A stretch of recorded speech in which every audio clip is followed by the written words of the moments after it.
স্বভাব যেমন সব কিছু ঘোরায় এই দিনের স্বভাব যেমন হারিয়ে মানুষা কখন শিখে ছিঁড়ে পড়ে তার লালসা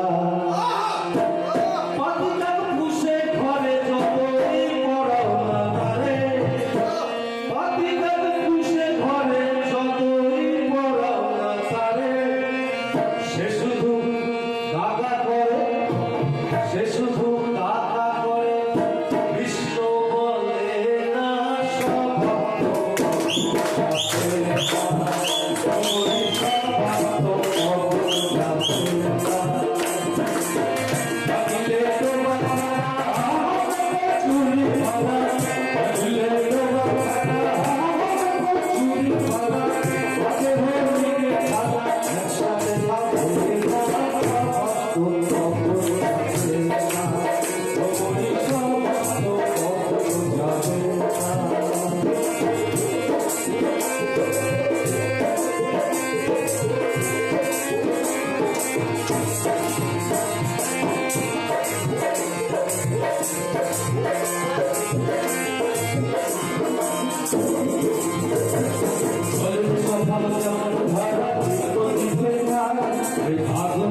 স্বভাব যেমন সব কিছু